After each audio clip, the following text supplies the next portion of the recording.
আমি আমার নিজেরটা বলছি, আল্লাহর কসম, কোরআন আমার সামনে। এখন যদি আমি গপ করে পড়ে মরে যাই, আর আপনি আমার ম্যাডামরা যদি খবর দেন যে হামজা পটল তুলেছে, হ্যাঁ, ও কানবে, আমার ভালোবাসে, কানবে।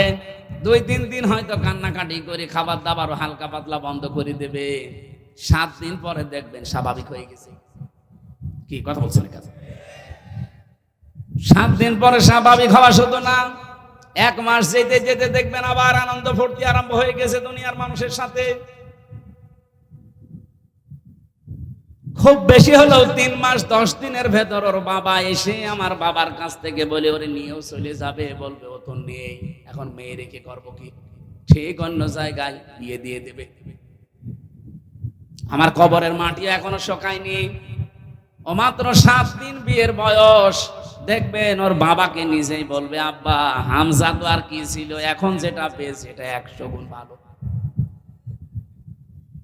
এটা বলবে, 100 ভাগ বলবে। আমি এই যে ক্যামেরার সামনে নিয়ে বলছি, বলবে ও। শুধু আমারটাই বলবে, আপনাদেরটা বলবে না। ওই যে দাঁড়িয়ে আছে, একটু জিজ্ঞাসা করে আসেন তো, যান। এখন কি আপনি এখন মারা যান, আপনাকে যদি আমরা বলি যে ওই বউ যে খাটে থাকে, খাটের নিচে রেখে দেব কবর দিয়ে, কোন বউ আছে রাজি হবে ওই বউটা নিয়ে আসেন? জীবনেও রাজি হবে? বলবো না, রাতের বেলা জিন আসবে। এই হচ্ছে দুনিয়া। এইটার জন্য আপনি কার জন্য কি করে যাচ্ছেন? আপনার আখেরাত নষ্ট করে। আমি আমার ইমান থেকে একটা বিষয় জেলখানায় থেকে বুঝেছি, নাইতো এর আগে আমি এটা শুনতাম কিন্তু বাস্তবতায় টের পেতাম না। এটা উপলব্ধি করেছি এই বিচ্ছিন্ন থাকার কারণে, যে দুনিয়া আসলে কেউ কারো না, সব স্বার্থের পেছনে আছে। আমি যার জন্য যা করে যাচ্ছি বলেন তো, কুষ্টিয়ায় আমার বাবার নাম রিয়াজউদ্দিন, আমার দাদার নাম জাহান আলী, তার বাবার নাম নমাজ আলী। এরপরে আমি আর চিনি না। 3 পুরুষের পরে আমার আর মনে নেই, আমি আর চিনিও না। এ মুরব্বিকে যদি জিজ্ঞাসা করা হয় আপনার বাবার নাম কি, বলেন তো, আপনার দাদার নাম, তার দাদার নাম,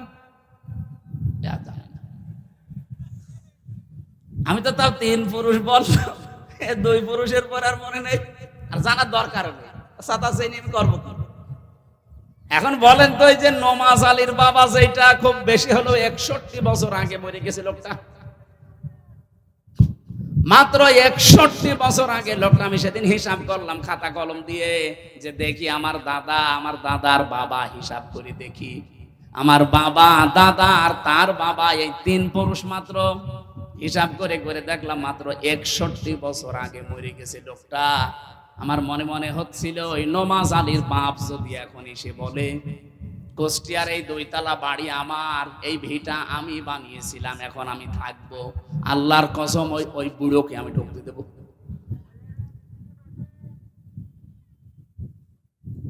অথচ আসলে কিন্তু এই যে কুষ্টিয়ার যে বাড়িটা আমার, এটা ওই ওই মুরব্বী বানিয়েছিল। এ বিশাল এলাকাগুলো সেই তৈরি করেছিল। মাত্র 60-61 বছর পরে আসলে তারে যদি আমি ঢুকতে না দেই, আমারও 50 বছর পরে যখন আমি মরে যাব, যদি দুনিয়ায় আমি আসি, আল্লাহর কসম আমার বাড়িতে এখন যারা আছে তা আমারও ঢুকতে দেবে না। এইটার নাম দুনিয়া। সম্মানিতা মা বোনেরা, এটা সামনে রাখা লাগবে। তাহলে দুনিয়ার জীবনটা যদি আপনার কাছে সত্যিই মনে হয় যে এটা ধোঁকা, আপনি কাউকে ফাঁকি দিতে পারবেন না। যার যতটুকু হক আছে, আপনি আরো দুনিয়ায় জীবিত থাকতে পঙ্খানো আদায় করে যাবেন। কোরআনে কারীম জানিয়েছে, ওয়ালাউ আন্না আহলাল কুরা আমানু ওয়াত্তাকাউ লাফাতাহনা আলাইহিম বারাকাতিম মিনাস সামাই ওয়াল আরদ।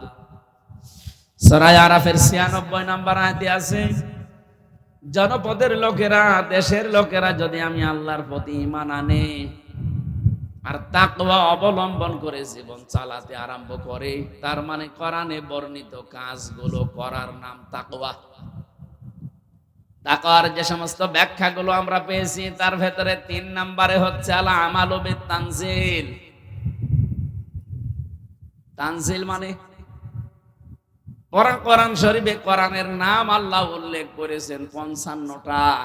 তার 4 নাম্বার নাম হচ্ছে তানজিল। আল কোরআন, আল কিতাব, আল ফুরকান, আজ জিকির, আত তানজিল, এভাবে 55টা আছে। একদম কোরআনের একটা নাম হচ্ছে তানজিল, যেটা নাজিল করা হয়েছে। সুতরাং এই পৃথিবীতে আপনি যদি কোরআনের আমল করেন তাহলে আপনার ভেতরে তাকওয়া যেটা এটা পয়দা হবে। এই ভারত, বাংলাদেশ, পাকিস্তান, এই 3টা দেশে আমরা যতটুকু ঘুরেছি, আমার এই ছোট বয়সে তো কোনো জায়গায় আমার বাদ নেই। প্রায় জায়গায় আমি এই 3টা দেশে গেছি। আমাদের এই এলাকাগুলো আমরা দেখি তাকওয়া শুধু পোশাকে আর শরীরে। হয়তো লম্বা জামা আছে, দাড়ি ভালো ভালো আছে, হাতে একটা তসবিহ আছে, এই হয়ে গেল তাকওয়া। না রে ভাই, এটা তাকওয়ার একটা পোশাক মাত্র। কিন্তু তাকওয়া থাকবে মানুষের অন্তরে। আর তাকওয়া হাহুনা, নবীজি অন্তরের দিকে ইঙ্গিত দিয়েছেন। আজ যদি মানুষের কলবটা ভালো না হয়, অন্তরটা ভালো না হয়, ওর সুরাত সিরাত যত সুন্দর হোক, ওকে আপনি গোনা থেকে বাঁচাতে পারবেন না। এই যে সালমান এফ রহমান, বলেন তো এই লোকটার মাথা থেকে পা পর্যন্ত পুরাটা সাদা দেখতে মনে হয় কি? মাথার চুলও সাদা, পায়ের স্যান্ডেল পর্যন্ত সাদা, আর বাকি যা আছে সবই সাদা। এরপরেও লোকটা 36,000 কোটি টাকা চুরি করেছে। 7টা ব্যাংক থেকে লোকটা 36,000 কোটি। আমার মনে হয় মুরব্বীকে যদি আপনি গুনতে দেন, ও জীবন শেষ হয়ে যাবে, গোনা শেষ হবে না। আপনি কি যাই তাই মনে করেন 2-1 টাকা? 36,000 কোটি। এত বড় দরবেশ, এত বড় সাদা মনের মানুষ যদি এরকম কাদা মার্কা কাজ করে, তাহলে যারা একেবারে কাদা, ওরা কি করেছে আপনি বলেন? কথা বললে কিছু মানুষ শুধু নিজের দিকে টেনে নেয়, মনে হয় যে ওরেই বলছি আমি, আপনাকে বলছি। একটা সাদা মানুষের পরিচয় দিলাম, বলেন এত ভালো মানুষ আমরা মনে করতাম। সেই লোকটার ওপরে সুরাত সিরাত ভালো ছিল, কিন্তু অন্তর ভালো ছিল না। এত টাকা মানুষ চুরি করে, 2-1 টাকা, 5 টাকা, 10-20 হাজার হলে তো মেনে নেওয়া যায়। এখানে আজকে থেকে আমরা যদি কোরআনের আমল করতে পারি, কোরআন কেন্দ্রিক কাজ হয় আমাদের, এই পৃথিবীতে তাকওয়া কি সেটা আপনি নিজে নিজে অনুভব করবেন যে তাকওয়া আমার ভেতরে পয়দা হয়ে গেছে। তাকওয়ার যতগুলো মিনিং আছে, তার ভেতরে অন্যতম হচ্ছে আল কিনায়াতু বিল কলিল। আপনি অল্পে তুষ্ট হয়ে যাবেন, বেশি পাওয়া লাগবে না আপনার, অল্প কিছু হলে আপনি তুষ্ট হয়ে যাবেন। এই যে জেলখানায় যারা আমরা 3 বছর কাটালাম, আমি আর কত মানুষ জেলের পরে জেল খাটতে আছে। জেলখানার সম্বল বাটি আর কম্বল, এই ছাড়া আর কিছু নেই। একটা বাটি দেয় আর কম্বল আছে, এছাড়া জেলখানায় আপনার নিজের বলতে আর কিচ্ছু নেই। মানুষের জীবন কাটছে না। আমার তো 3টা বছর মাত্র এই 2টা জিনিস দিয়ে কেটে গেল। একটা বাটি দিয়েছিল আর একটা কম্বল দিয়েছিল জেল থেকে। আর বাইরে থেকে যেহেতু আমাদের যোগাযোগ বিচ্ছিন্ন ছিল, সবকিছু খবরাখবর নিষেধ, আমার জীবন কাটেনি। 3 বছর কষ্ট হয়েছে, কিন্তু চলে তো গেছে। ওই সময় থেকে আমি নিজেকে আস্তে আস্তে করে কন্ট্রোল প্রায় করে ফেলেছি যে দুনিয়ার জীবনটা এরকমই। অল্পে যে যত তুষ্ট হতে পারবে, সে মানসিক ভাবে তত বেশি শান্তি পাবে। আজ হাজারো পরিবারে আমাদের শান্তি থাকে না। অনেক পরিবারে নিজের পুরুষ যারা আমরা আছি উচ্চবিলাসিতা, আর বউগুলো যেগুলো পেয়েছি ওগুলো একেবারে ঐশ্বরিয়া মার্কা। ওর স্বামীর ইনকাম প্রতি মাসে 15,000 টাকা, এমনও বউ আছে তার পেছনে খরচ করা লাগে প্রতি মাসে 14,000 টাকা। এরকম বউ দেশে নেই? না তো থাকবে। আমার ভাইরা না, ও একটা দুঃখে পড়েছে বলে বলে ফেললো। এখানে হাজারো মানুষ আমরা এরকম আছি। সম্মানিত মা বোনেরা, আপনাকে আল্লাহ যে স্বামীর বাড়িতে দিয়েছে, ওর যতটুকু ইনকাম আছে ওইটার উপরে আপনার চাহিদাকে নিয়ন্ত্রণ করা লাগবে। কি কথা বলেন এখন? আপনি যদি এখন ঐশ্বরিয়ার মতো ভাব নেন যে না আমি ওইভাবে চলবো, আপনার স্বামী কি ওর স্বামীর মতো ইনকাম করে? আপনাকে তো আল্লাহ সলিমুদ্দির বাড়িতে না পাঠিয়ে সালমান এফ রহমানের বাড়িতে পাঠাতে পারত তার বউ করে। তখন আপনি মন মতো খরচ করতেন। যেহেতু ওই জায়গায় না দিয়ে এরকম একটা গরিব মানুষের বাড়িতে আপনাকে দিয়েছে, সুতরাং এর যতটুকু ইনকাম আছে এতটুকুর উপরে নিজের চাহিদাকে ঠিক রাখবেন। দুনিয়াতে এবং আখেরাতে উভয় জগতে কামিয়াবি হওয়ার জন্য এইটা আমার মনে হয় এখন খুব বেশি দরকার।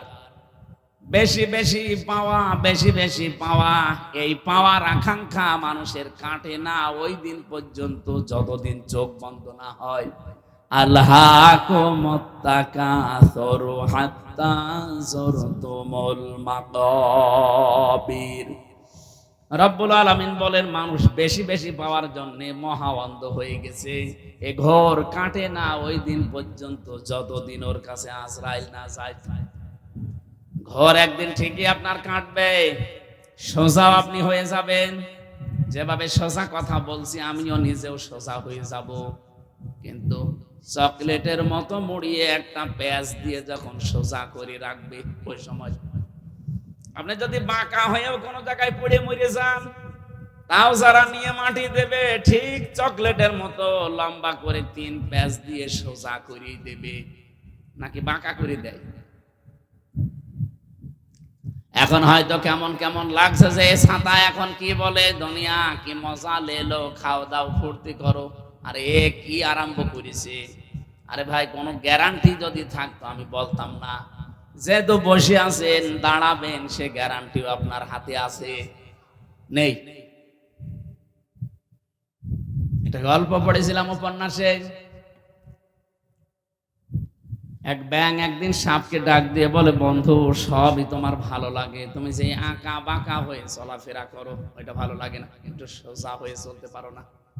সোজা হয়ে চললে দেখতেও তো ভালো লাগে, একটু আঁকা বাঁকা হয়ে যাও। সাপ বলে, কি তুই আমার চলায় ভুল ধরলি? দিয়েছে এক সবল। ব্যাংকে ধরতে পারে নাই, দিয়েছে এরকম পানির ভেতরে লাফ। উপরে বসে আছে ফনা তুলে। এখান থেকে একটা জিনিস জানা যায়, গোখরা সাপ যেগুলো বিষধর, এরা যদি একবার ফনা তোলে, ফনা তুলতে সময় নেয় না, কিন্তু স্বাভাবিক হতে সময় লাগে। এখানে চলতে ফিরতে রাতের বেলা দিনের বেলা যেহেতু এলাকায় বহু গাছ গাছড়া আছে, যদি বিষধর কোন সাপ, গোখরা সাপ যেটা কি বলে, কলিম সাপ নাকি বলে, গোখরা, এটা যদি সামনে পড়ে, যদি ফনা তুলে ফেলে আপনি নিরাপদ দূরত্বে চলে যাবেন।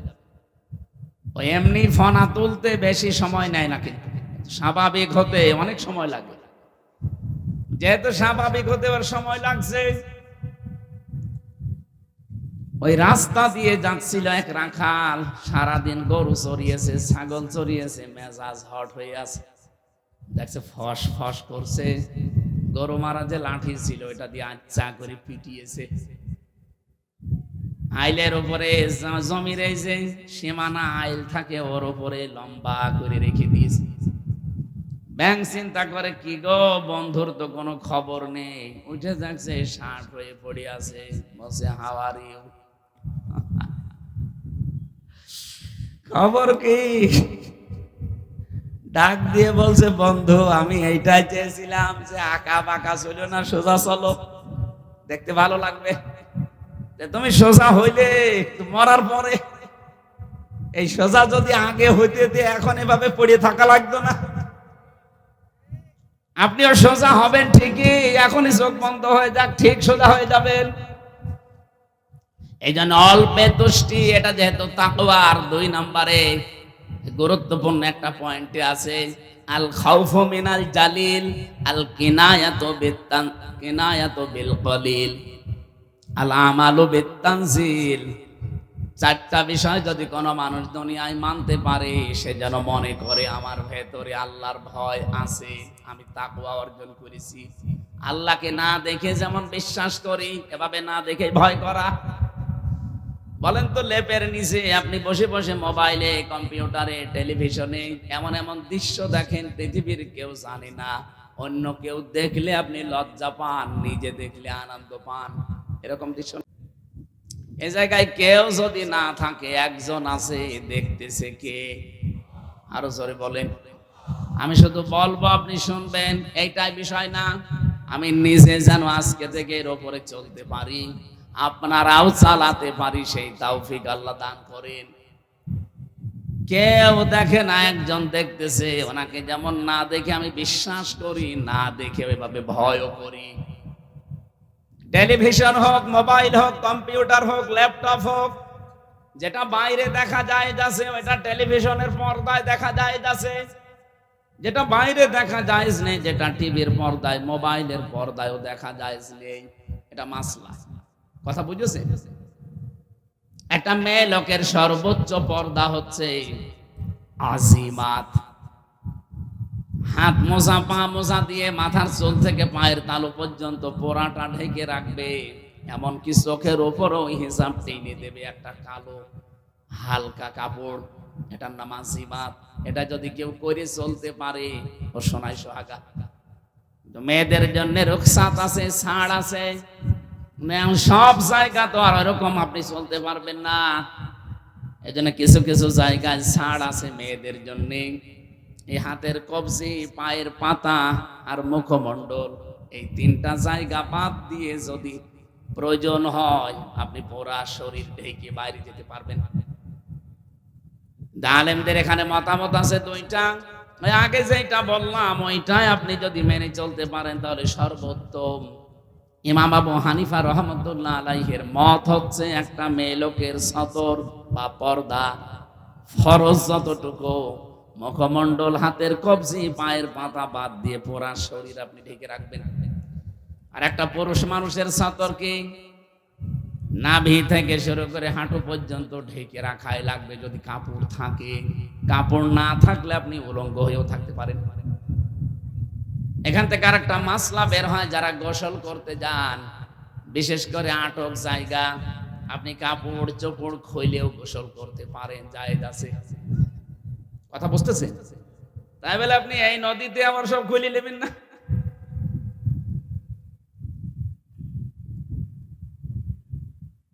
পোশাকের যে মাত্রাটা বললাম নারী পুরুষের, বাংলাদেশে বহু মানুষ আমরা দেখি, বউকে আমরা শাড়ি কিনে দেই, মেয়েকে শাড়ি কিনে দেই না। এটা দিয়ে পর্দা আদায় হয় না, নামাজও হয় না। কারণ নামাজ পড়তে গিয়ে যদি আপনার মাথা থেকে রুকু সেজদা দেওয়ার সময় শাড়ির আঁচল পড়ে যায়, চুল যদি বের হয়ে যায়, আপনার নামাজ ভেঙে যাবে, শেষ। এই জন্য এই মাসলাটা খেয়াল রাখবেন। আমার মনে হয় প্রতিটি মেয়ে লোকের সালোয়ার কামিজ এই পোশাকটাই অভ্যস্ত হওয়া দরকার।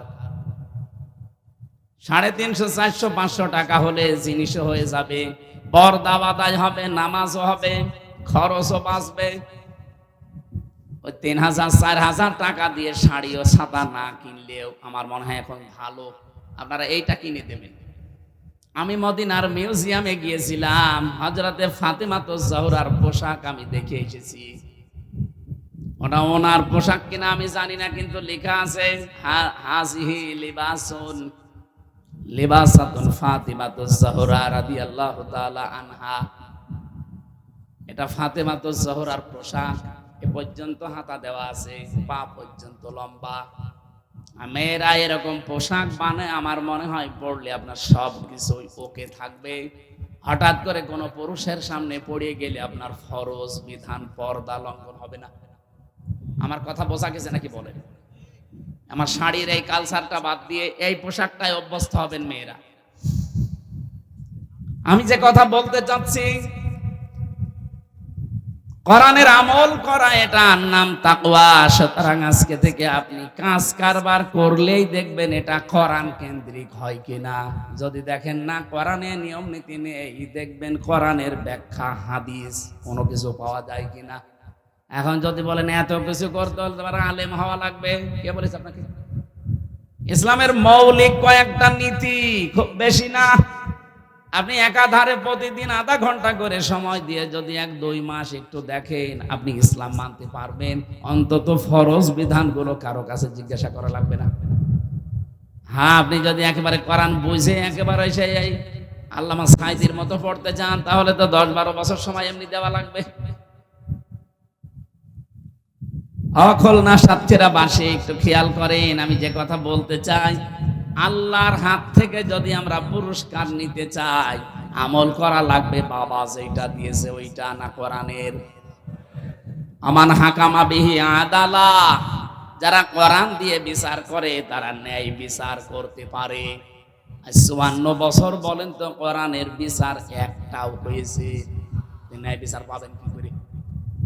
ন্যায় বিচার যে ছিল না এর প্রমাণ তো আমি নিজে। 3টা বছর ওরা বিনা কারণে আমাকে আটক করেছে এবং যত কষ্ট দিয়েছে আমার সহ্যের বাইরে চলে গেছে। 3 বছর একাধারে একটা ঘরের ভেতরে, তাও ফাঁসির কন্ডেম সেলের ভেতরে, যেখানে মার্ডার মামলার আসামিদের রাখা হয়। বড় বড় খনি সন্ত্রাসী যাদের কোনোদিন আর বের হওয়ার সম্ভাবনা নেই, তাদেরকে রেখে দেয়।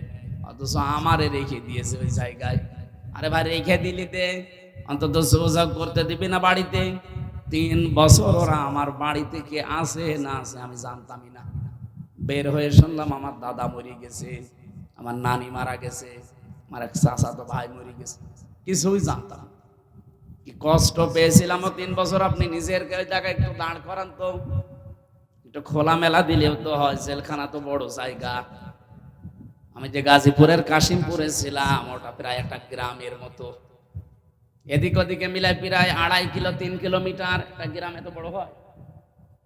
4 জেল মিলে এত বড় বিশাল জায়গা। জেলে থাকলে অত কষ্ট হতো না। তো শয়তানরা রেখেছিল ফাঁসির কন্ডেম সেলের ভেতরে, আবার 24 ঘন্টা তালা লাগানো, সিসি ক্যামেরা দেওয়া, কেউ জানে আমার সাথে কথা না বলে। এমন 2 জনকে দায়িত্ব দিয়েছিল জেলার আর সুপার, 2টায় মালায়ন, একটা সুব্রত বালা আর একটা দেবদুলাল।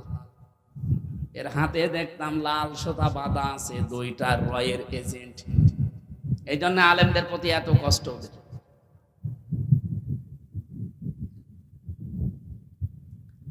আমার সাতক্ষীরা বাসে আমি আমার ইমান থেকে বলছি, বাংলাদেশের 64 জেলার ভেতরে মন থেকে ইমানের কারণে আপনারা যেহেতু কষ্ট পেয়েছিলেন বেশি, এই জন্য একটু ভালোবাসা আপনার প্রতি এমনি বেশি। অন্য জেলায় গেলে মায়াটা আসে না, কারণ ওরা এত কষ্ট দিনের জন্য, ইসলামের জন্য পায়নি। এ জেলার মানুষ যত কষ্ট সহ্য করেছে 15 বছর, চিন্তা করতে পারেন। একটা মানুষের বাড়ি বুলডোজার দিয়ে মাটির সাথে মিশিয়ে দিয়েছে বিনা কারণে। এ জেলায় না এটা?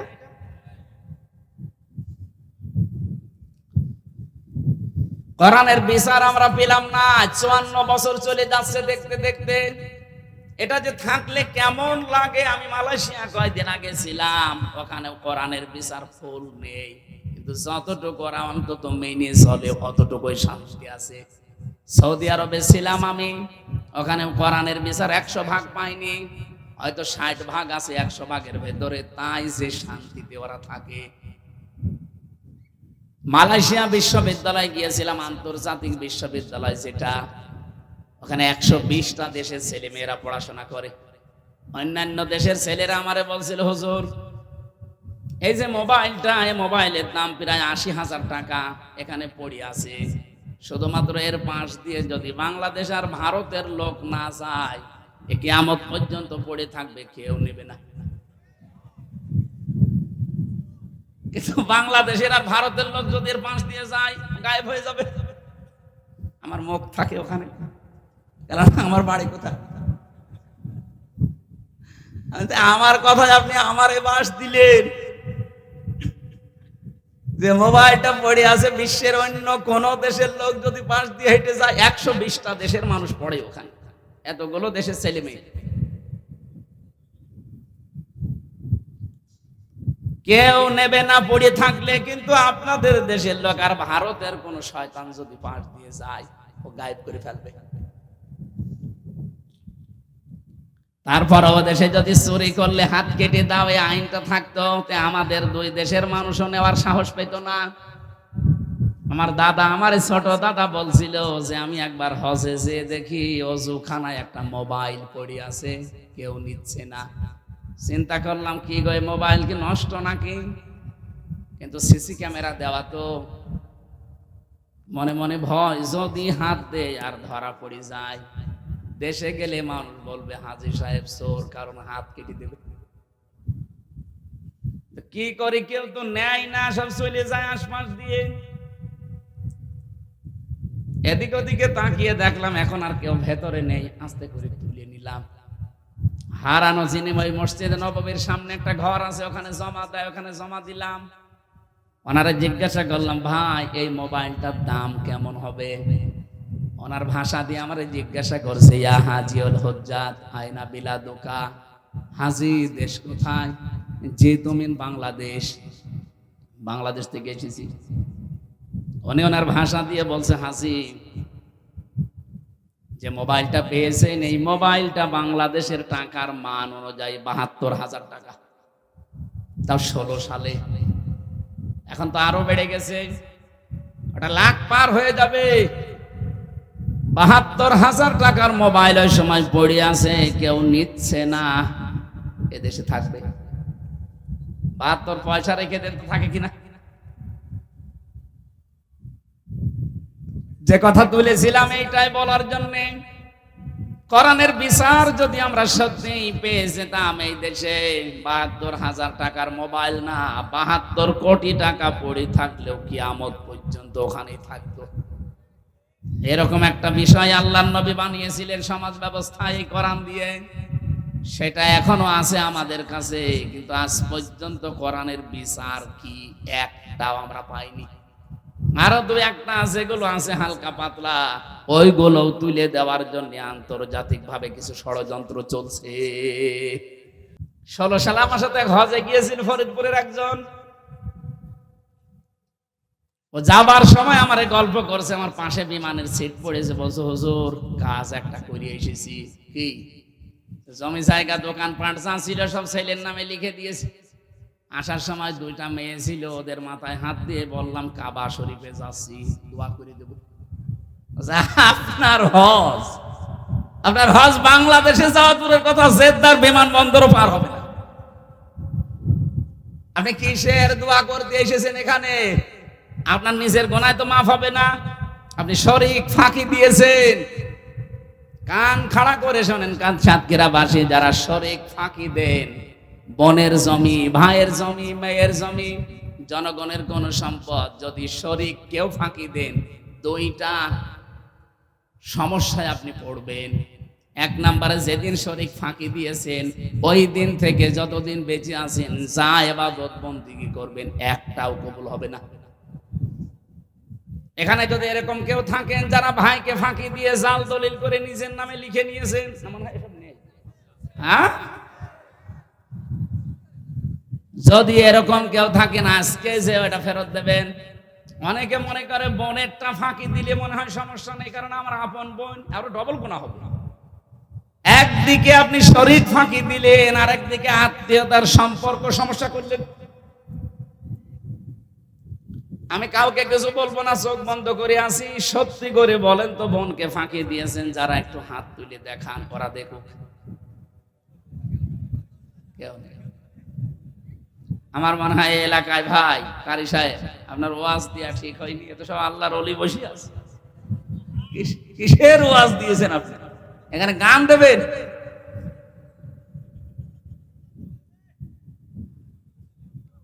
আপনি একটু ভাবেন তো নবীর এই হাদিসের দিকে তাকিয়ে, যেই দিন আপনি বোনের জমি, ভাইয়ের জমি, ফুফুর জমি, চাচার জমি, অথবা নিজের মেয়েকে ফাঁকি দিয়ে অন্য উল্টা পাল্টা করে গেলেন, কিসের নামাজ পড়লেন, হজ করে আসেন, আপনি তাহাজ্জুদ পড়লেও তো ওই দিন থেকে কবুল হওয়া সব বন্ধ। 2 নম্বরে যেদিন মারা যাবেন ঈমান পাবেন না, বেঈমান হয়ে মরবেন। আপনি কার জন্য কি করছেন? আপনি কি মনে করেন যে আমার এই ছেলেটা সুখে থাকবে, মেয়েরা যা করে করুক গা, আমার ছেলেটা সুখে থাকবে, পরবর্তীতে আমাকে দেখে শুনে রাখবে? আপনাকে দেখে শুনে রাখার দায়িত্ব কি ছেলের না আল্লাহর? তাম দুনিয়া ভর্তি সম্পদ দিলেও যদি আমার আল্লাহ বলে না, তোর ছেলে তোর দায়িত্ব পালন করবে না, ওই ছেলে ওই সম্পদ নিয়ে আরো অবৈধ কাজে ব্যয় করবে। মাঝখান থেকে আপনার জীবনের ইবাদত বন্দেগী গুলো নষ্ট করলেন, আর মরণের সময় বেঈমান হয়ে মরে গেলেন।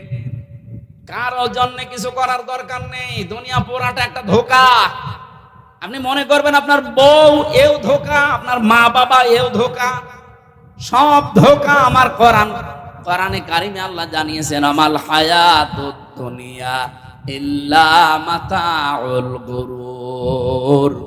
হে পৃথিবীর মানুষেরা, দুনিয়ার জীবন কিন্তু পুরাটা ধোঁকা। যত কিছুই মরিচিকার মতো মনে হোক না, এ আমারে ছাড়বে না। কে বলিস আপনাকে? আমি আমার নিজেরটা বলছি, আল্লাহর কসম, কোরআন আমার সামনে। এখন যদি আমি গপ করে পড়ে মরে যাই, আর আপনি আমার ম্যাডামরা যদি খবর দেন যে হামজা পটল তুলেছে, হ্যাঁ ও কানবে, আমার ভালোবাসে, কানবে। 2-3 দিন হয়তো কান্নাকাটি করে খাবার দাবার হালকা পাতলা বন্ধ করে দেবে। 7 দিন পরে দেখবেন স্বাভাবিক হয়ে গেছে। কি কথা বলছেন? 7 দিন পরে স্বাভাবিক হওয়া শুধু না, 1 মাস যেতে যেতে দেখবেন আবার আনন্দ ফুর্তি আরম্ভ হয়ে গেছে দুনিয়ার মানুষের সাথে। খুব বেশি হলেও 3 মাস 10 দিনের ভেতর ওর বাবা এসে আমার বাবার কাছ থেকে বলে ওরে নিয়েও চলে যাবে, বলবে ও তো নেই, এখন মেয়ে রেখে করবো কি? ঠিক অন্য জায়গায় বিয়ে দিয়ে দেবে। আমার কবরের মাটি এখনো শোকায়নি, ও মাত্র 7 দিন বিয়ের বয়স। দেখবেন ওর বাবাকে নিজেই বলবে, আব্বা হামজা তো আর কি ছিল, এখন যেটা পেয়েছে এটা 100 গুণ ভালো। এটা বলবে, 100 ভাগ বলবে। আমি এই যে ক্যামেরার সামনে নিয়ে বলছি, বলবে। শুধু আমারটাই বলবে, আপনাদেরটা বলবে না। ওই যে দাঁড়িয়ে আছে, একটু জিজ্ঞাসা করে আসেন তো, যান। এমনকি আপনি এখন মারা যান, আপনাকে যদি আমরা বলি যে ওই বউ যে খাটে থাকে, খাটের নিচে রেখে দেবো কবর দিয়ে, কোন বউ আছে রাজি হবে ওই বউটা নিয়ে আসেন? জীবনেও রাজি হবে? বলবো না, রাতের বেলা জিন আসবে। এই হচ্ছে দুনিয়া। এইটার জন্য আপনি কার জন্য কি করে যাচ্ছেন? আপনার আখেরাত নষ্ট করে। আমি আমার ইমান থেকে একটা বিষয় জেলখানায় থেকে বুঝেছি, নাইতো এর আগে আমি এটা শুনতাম কিন্তু বাস্তবতায় টের পেতাম না। এটা উপলব্ধি করেছি এই বিচ্ছিন্ন থাকার কারণে, যে দুনিয়া আসলে কেউ কারো না, সব স্বার্থের পেছনে আছে। আমি যার জন্য যা করে যাচ্ছি বলেন তো, কুষ্টিয়ায় আমার বাবার নাম রিয়াজউদ্দিন, আমার দাদার নাম জাহান আলী, তার বাবার নাম নমাজ আলী। এরপরে আমি আর চিনি না। 3 পুরুষের পরে আমার আর মনে নেই, আমি আর চিনিও না। এ মুরব্বিকে যদি জিজ্ঞাসা করা হয় আপনার বাবার নাম কি, বলেন তো। আপনার দাদার নাম, তার দাদার নাম আমি তো তাও 3 পুরুষ বললাম, 2 পুরুষের পর আর মনে নেই, আর জানার দরকার নেই। সাতা শ্রেণী আমি করবো। এখন বলেন তো, এই যে নমাজ আলীর বাবা, যেটা খুব বেশি হলো 61 বছর আগে মরে গেছে লোকটা, মাত্র 61 বছর আগে লোকটা। আমি সেদিন হিসাব করলাম খাতা কলম দিয়ে, যে দেখি আমার দাদা, আমার দাদার বাবা, হিসাব করে দেখি আমার বাবা, দাদা আর তার বাবা, এই 3 পুরুষ মাত্র। হিসাব করে করে দেখলাম মাত্র 61 বছর আগে মরে গেছে লোকটা। আমার মনে মনে হচ্ছিল, ওই নমাজ আলীর বাপ যদি এখন এসে বলে, কুষ্টিয়ার এই 2 তলা বাড়ি আমার, এই ভিটা আমি বানিয়েছিলাম, এখন আমি থাকবো, আল্লাহর কসম ওই বুড়োকে আমি ঢুকতে দেব।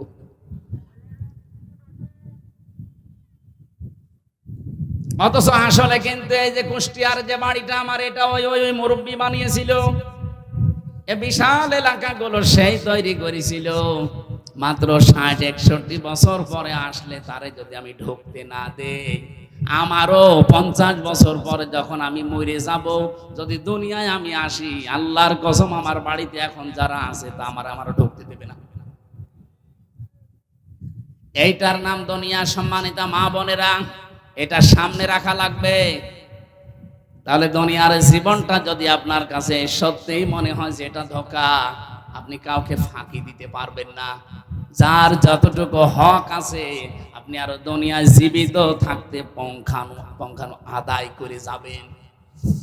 কোন স্বামী যদি, স্ত্রী যদি চায় যে আমার স্বামী আরো বেশি দিন বেঁচে থাক আমার সাথে, তার সম্মান বেড়ে যাক, তার সম্পদ আদি আল্লাহ যা দিয়েছে এটা আরো বাড়তে থাক। আল্লাহর নবী বলেন ওই স্ত্রী লোকের উচিত হবে স্বামীকে তাকিদ দেওয়া, পেছনে লেগে থাকা আঠার মতো, যে স্বামী যা করো করো কিন্তু রক্তের সম্পর্কগুলো ঠিক রাখো। যাদের সাথে তোমার রক্তের সম্পর্ক আছে, তোমার বোনের আছে, তোমার ভাইয়ের আছে, তোমার চাচার আছে, তোমার ফুফুর আছে, আমার বংশের আমার শ্বশুর শাশুড়ি যারা আছে এদের আছে, যাদেরই আছে এইগুলো একটু ঠিক রাখো, এদের হক অন্তত আদায় করো। আমরা যেভাবে চলি অন্তত ঠিক আছি। এভাবে যদি তারা উদ্বুদ্ধ করতো, আমার মনে হয় অনেক স্বামী নিজের বোন গরিব বলে অনেকে আমরা পরিচয় দিতে চাই না। ধর্ম আত্মীয় সেই সাতক্ষীরায় প্রতি মাসে 3 বার করে যায়। নাকি আমি বেশি বলে ফেললাম? হচ্ছে না আমাদের মেয়েরা যারা এসেছেন, আমি বারবার অনেক মেয়ে লোক বলে হ্যাঁ হুজুর শুধু আমাদের পেছনেই লাগে। আরে ভাই আপনার পেছনে না, আমি চাই আপনি বেঁচে যান, আপনি ধরা খাবেন। আপনার কারণে হাজারো স্বামী তার মা বাবাকে আলাদা করে দিচ্ছে শুধু আপনার এই ছোট মনের কারণে। এখানে আমি সহ যত স্বামী বসে আছি, আমি কোরআন মাথায় নিয়ে ওদেরকে বলাতে পারি, একটা স্বামীও মন থেকে বলবে না যে আমার মা বাবা আলাদা হয়ে যাক। আপনি জিজ্ঞাসা করেন কোনটারে জিজ্ঞাসা করবেন করেন, কিন্তু ওখানে যারা বসে আছে বোরকা পরিয়ে জিজ্ঞাসা করেন 100টার 80টা বা 90টা মহিলা বলবে যে না আমি ওই বুড়ো বুড়ির সাথে থাকবো না। আপনি নিজের মা বাবা হলে এভাবে আলাদা করে দিতে পারতেন। হ্যাঁ আছে কিছু ভালো আছে হালকা। কয়েকদিন আগে এক এসপি মারা গেছে নিজের গলি দিয়ে আত্মহত্যা করে, আপনি তার জীবনটা পড়েন।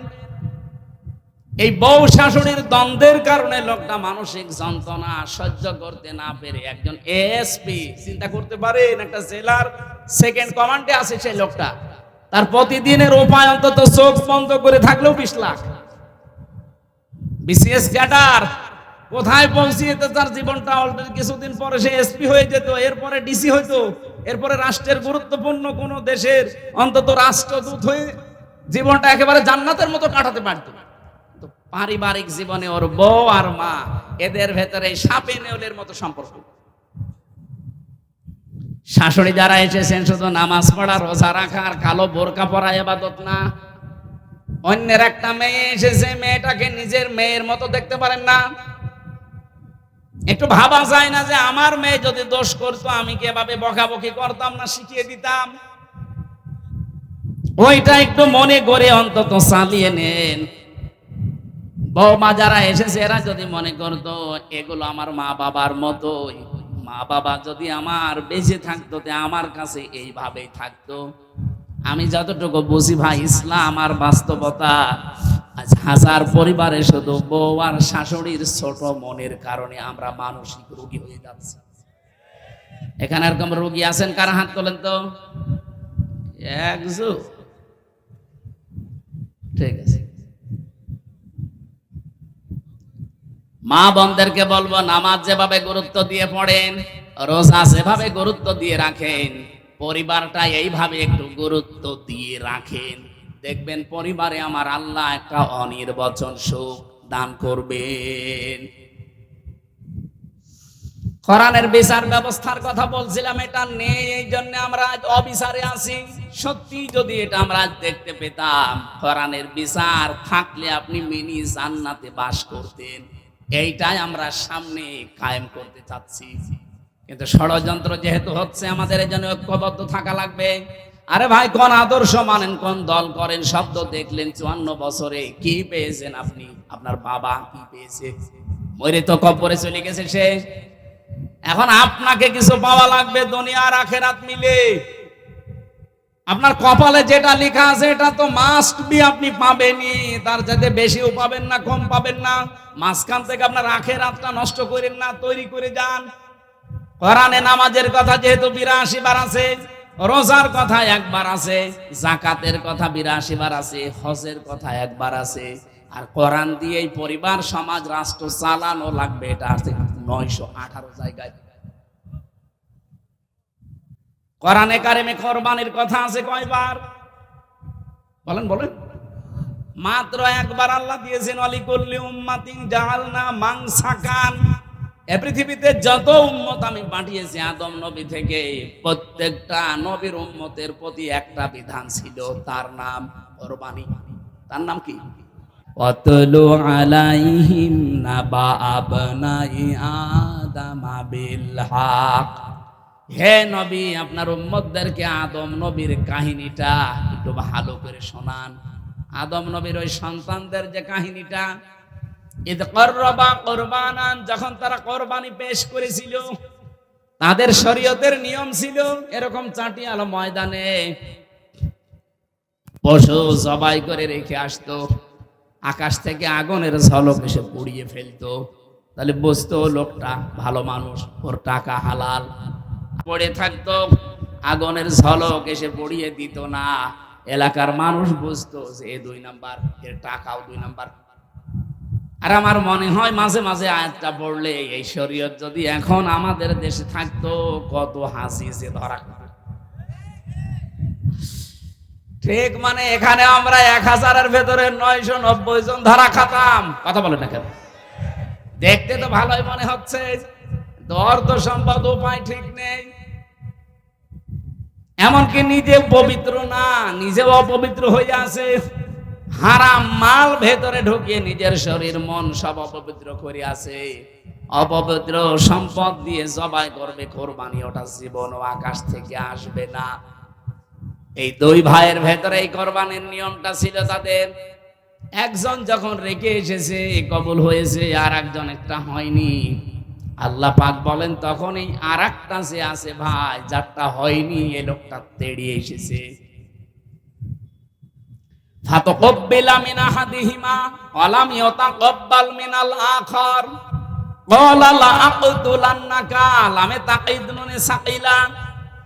এই কাবিল নামে ভাইটা হাবিলকে ডাক দিয়ে বলেছে, তোরটা কবুল হইল কেন বল, তোরে আমি বাঁচতে দেব না, মেরে ফেলবো। মনে হচ্ছে 1500 বছর পর নবীজির উপরে আয়াতটা নাজিল হওয়ার 1500 বছর পর এখন বাংলাদেশে ঠিক ওই অবস্থায় চলছে। কাবিল এই লোকটা হারামি ছিল, ওটা কবুল হয়নি, এজন্য যেই ভাইটা কবুল হয়েছে ওরে মেনে নিতে পারছে না। কি করবে, পারে না, ওর সাথে তখন বসে লাখ তোলার নাকা, তোরে আমি হত্যা করব।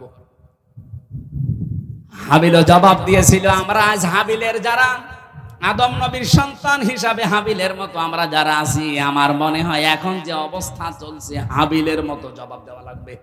ক্বালা ইন্নামা ইয়াতাকাব্বালুল্লাহু মিনাল মুত্তাকিন। হে ভাই কাবিল, আপনার শক্তি আছে, সামর্থ্য আছে, কারণ আপনি আমার বয়সে বড়, আপনার প্রভাব প্রতিপত্তি আছে, আপনাকে আমি মেরে ফেলতে চান, ফেলেন। কিন্তু আল্লাহ এই পৃথিবীতে শুধু মুত্তাকিদের ইবাদত বন্দেগী কাজকর্ম কবুল করছে, করবে। ইয়াতাকাব্বালু এটা মোজারে, বর্তমান ভবিষ্যৎ, প্রেজেন্ট ফিউচার। আপনি যতই জোর করেন না কেন, জীবনও আপনি আল্লাহর আস্থা ভাজন, প্রিয় ভাজন হতে পারবেন না। জোর করে কোনো কিছু পৃথিবীতে আদায় হয় না, সাময়িক হয়, পরবর্তীতে ওর ক্ষতি হয় বেশি।